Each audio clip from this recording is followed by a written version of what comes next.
আমার ব্যস্ততম জীবনে আরেকটি নতুন কাজ যোগ হলো। প্রতিদিন নতুনভাবে চিন্তা করতে হয় আজ ওকে কী টিফিন দেবো। Hello everyone.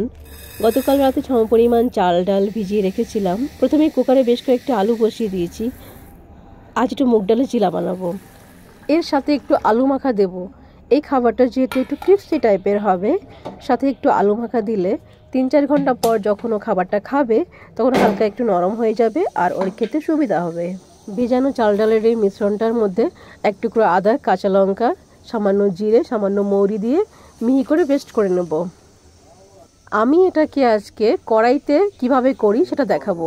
সবার বাড়িতে কিন্তু প্যান কড়াই নেই, তো আমারও প্যান কড়াইটা নেই, সে কারণে আমি কড়াতে কিভাবে করছি সেটাই দেখাবো।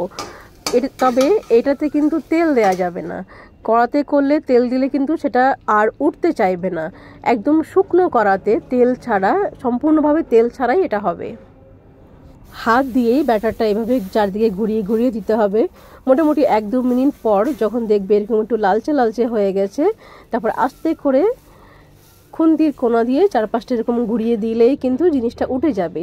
এক ফোঁটাও এতে তেল কিন্তু আমি ব্যবহার করিনি। আমাদের বাড়িতে এই জাতীয় খাবারের চল নেই। আজকে আমি যে এই চিলাটা বানাচ্ছি এর সাথে কিন্তু আমাকে প্রতিদিনকার মতন রুটিও বানাতে হবে। এই চিলাটা ওর টিফিনে দেবো আর আমি আমার জন্য কিছুটা রাখবো। তো এই যে খাবারটাও কতটা পছন্দ করবে আমি কিন্তু জানি না। যদিও পছন্দ না করে তাহলে নেক্সট টাইম এরকম খাবার বানালে অল্প করে দেব, সাথে পেট ভরার মতো অন্য কিছুও দেব। মুগ ডালের এই চিলার সাথে আজ দিলাম কিছুটা আঙুর, ভেজানো আমন্ড আর কিশমিশ।